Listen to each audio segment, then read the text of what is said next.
Mis respetos, queridos estudiantes. En esta ocasión estaremos hablando sobre distribución de frecuencias y gráficos, pero en datos agrupados.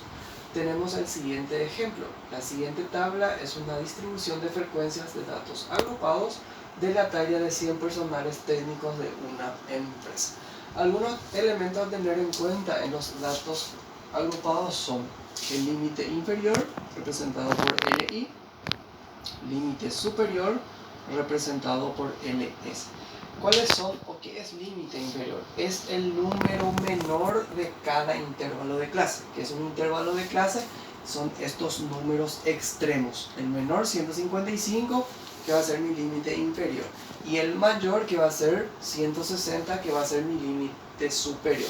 Estos dos juntos se le llama intervalo de clase. IC, intervalo de clase. Está formado por límite inferior y por el límite superior. Entonces en total tenemos 1, 2, 3, 4, 5 intervalos de clase.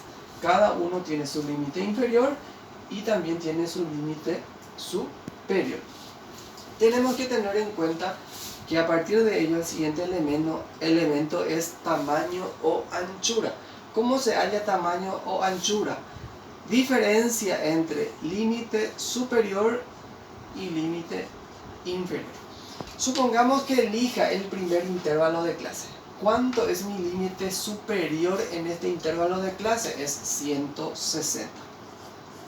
Menos mi límite inferior en ese intervalo de clase es 155. Haciendo la diferencia me va a dar 5.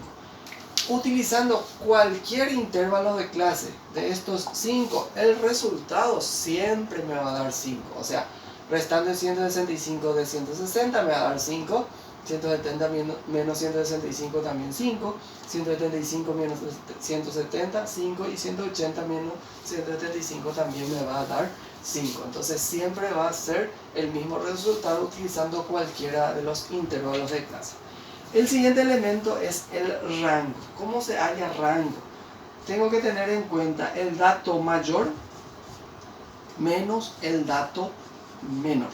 Entonces voy en mis intervalos de clase, desde el primero hasta el último, y busco el dato mayor de todos. Entonces voy a mirar en los límites superiores, y el límite superior mayor de todos va a ser 180. Entonces R va a ser igual a 180 menos, y el dato menor de todos voy a buscar en los límites inferiores, y encuentro que es 155. Entonces, haciendo la diferencia, 180 menos 155, tengo como rango 25. El siguiente elemento que vamos a estar hallando es marca de clase. Se representa con MC. Aquí es igual, marca de clase es el promedio entre el límite inferior y el límite superior. Entonces la ecuación sería límite inferior más límite superior dividido 2.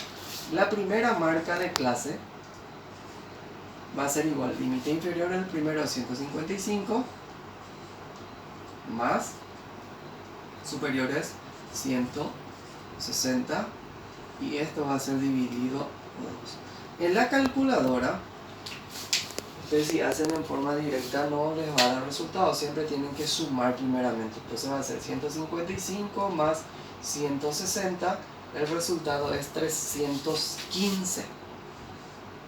Y ese 315 es lo que tienen que dividir por 2. Dividido 2, entonces voy a tener 157,5, que va a ser mi primera marca de clase. Las siguientes marcas de clases se va hallando bajo el mismo procedimiento. Tenemos el límite inferior, superior de cada intervalo de clase. El siguiente intervalo de clase es 160 a 165.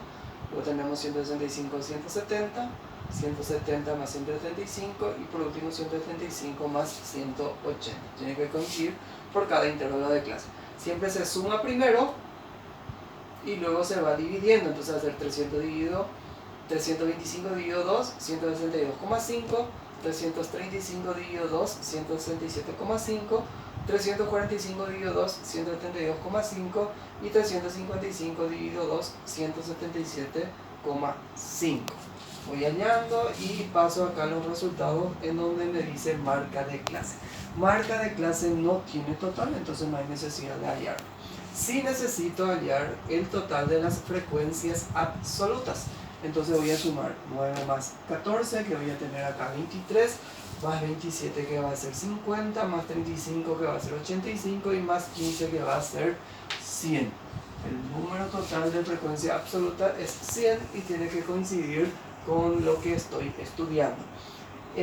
La siguiente frecuencia en hallar en un dato agrupado sería la frecuencia acumulada, que ya hallamos también en datos no agrupados. ¿Cómo se hacía? La primera frecuencia absoluta es la primera frecuencia acumulada, entonces va a ser 9, el primero va a ser 9. El segundo, ¿cómo se halla? Sumando este 9 con el segundo, que sería 9 más 14, 23. Este 23 se le suma al siguiente, que sería 27, total va a ser 50. 50 más el siguiente, que es 35, entonces va a ser 85. Y 85 con el último, que sería 15, total va a ser 100. Frecuencia acumulada no tiene total. ¿Por qué? Porque la última frecuencia acumulada tiene que salir también con el número total de datos de la frecuencia absoluta.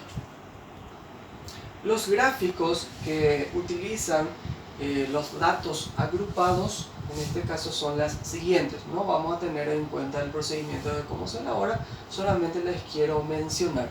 El histograma es parecido al gráfico de barras verticales, donde la frecuencia absoluta se representa por la vertical y en la horizontal se va representando con las marcas de clase. El siguiente gráfico es el polígono de frecuencias, parecido al anterior, que es lo que se le agrega estas líneas, en este caso que podrían ser diagonales, que se va uniendo la parte superior de cada uno de las representaciones gráficas o de las barras. Es parecido a un gráfico de barras verticales. También en forma horizontal se van representando las marcas de clase. El siguiente gráfico es los llamados diagramas acumulativos u ojivas. Acá para hallar se utiliza el dato de frecuencia acumulada. Histograma y polígono de frecuencia utiliza datos de frecuencia absoluta. Sin embargo, las ojivas utilizan datos de frecuencia acumulada. ¿Se acuerdan? La primera frecuencia acumulada era 9, luego era 23, 27, se va acumulando, se va sumando, entonces va creciendo de menor a mayor, por eso se le llama ojiva ascendente. Y la ojiva también puede ser al revés, puede ser también ojivas descendentes, entonces va a ser del mayor, que es 100, luego era 85, 50, 27 y el último es 9. Son las representaciones gráficas de los datos de frecuencias agrupados. Muchas gracias, espero que les sirva.